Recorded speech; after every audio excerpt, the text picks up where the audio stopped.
Welcome to Warhammer Warscroll Review. In this video, we're going to be taking a look at the Soulblight faction Warscroll, Vargheists. Warscroll Review. Vargheists are pretty cool models, but really not too impressive on the tabletop. They are fast, with the 12-inch movement, and the fly special rule. While they do have 4 wounds, they're sporting a subpar 5-up save. Vargheists are pretty susceptible to enemy shooting, or really any attacks directed their way. The models have 1 weapon, their murderous fangs and teeth. The weapon has 3 attacks, 3 to hit and wound, rend 1, and damage 2. The weapon is fairly solid, and Vargheists come with a complementing special rule, Blood Maddened Feeding Frenzy. This ability allows the unit to roll a die after attacking for each model they slayed. On a roll of 6, they make another attack.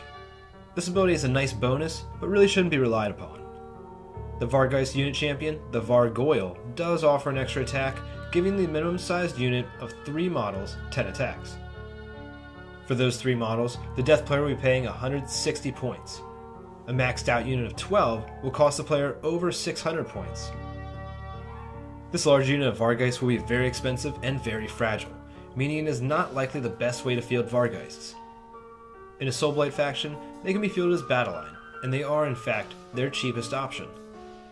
In this case, Vargheists are best fielded in small units of 3. A small unit is maneuverable and pack a decent punch. It will still be fragile, but it will be easier to hide a unit of 3. In this size, they are good for grabbing objectives, supporting other charges, and picking off weaker targets. Their special rule to get extra attacks is best suited for large units of infantry that Vargheists tend to tear through. Vargheists are really not suited to be the death player's main damage dealers. Their main use is in a Soulblight faction as battleline. Compared to other battleline, they are expensive, but they are also stronger and faster than most battleline options. This means, while the Soulblight player has to invest more in battleline, it is less of a tax since it has an offensive ability as well. That being said, Vargheists have a few synergies in death armies. Manfred, Mortarch of Night, has a powerful command ability that would allow them to reroll hit and wound rolls on 1.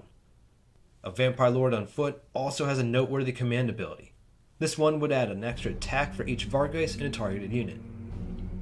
While the Vampire Lord on Zombie Dragon's command ability would reroll all to hit rolls for the Vargheists. In a Soulblight force, Vargheists would see the biggest improvements. Their battle trait offers a Deathless Minions equivalent for a chance to save a wound or mortal wound on a 6. This is nice on Vargheists, but they are often going to be too far from the Soulblight heroes to gain the bonus. The other portion of their battle trait, their ability to choose a bloodline, should be the Vargheists' real focus. Dragon Warriors would allow them to reroll hit rolls of 1 on the turn they charge. This ability is nice since they will often be charging, but really won't increase their offense too much. Lords of Night is pretty neat since it will always give them their Deathless Thrall save, even outside of range of characters.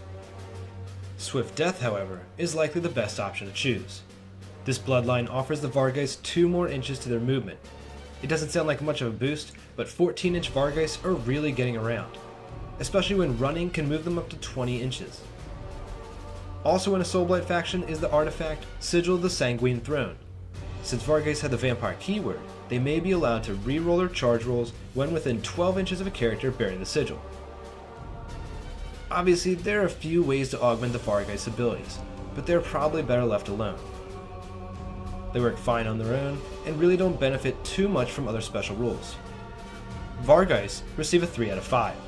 They are expensive, but as battleline in a Soulblight faction, they will offer some fast, offensive capabilities. What do you think of the Vargheists? What Warscrolls would you like to see reviewed next on the channel? Leave your answers, thoughts, and suggestions in the comments below, and thanks for watching.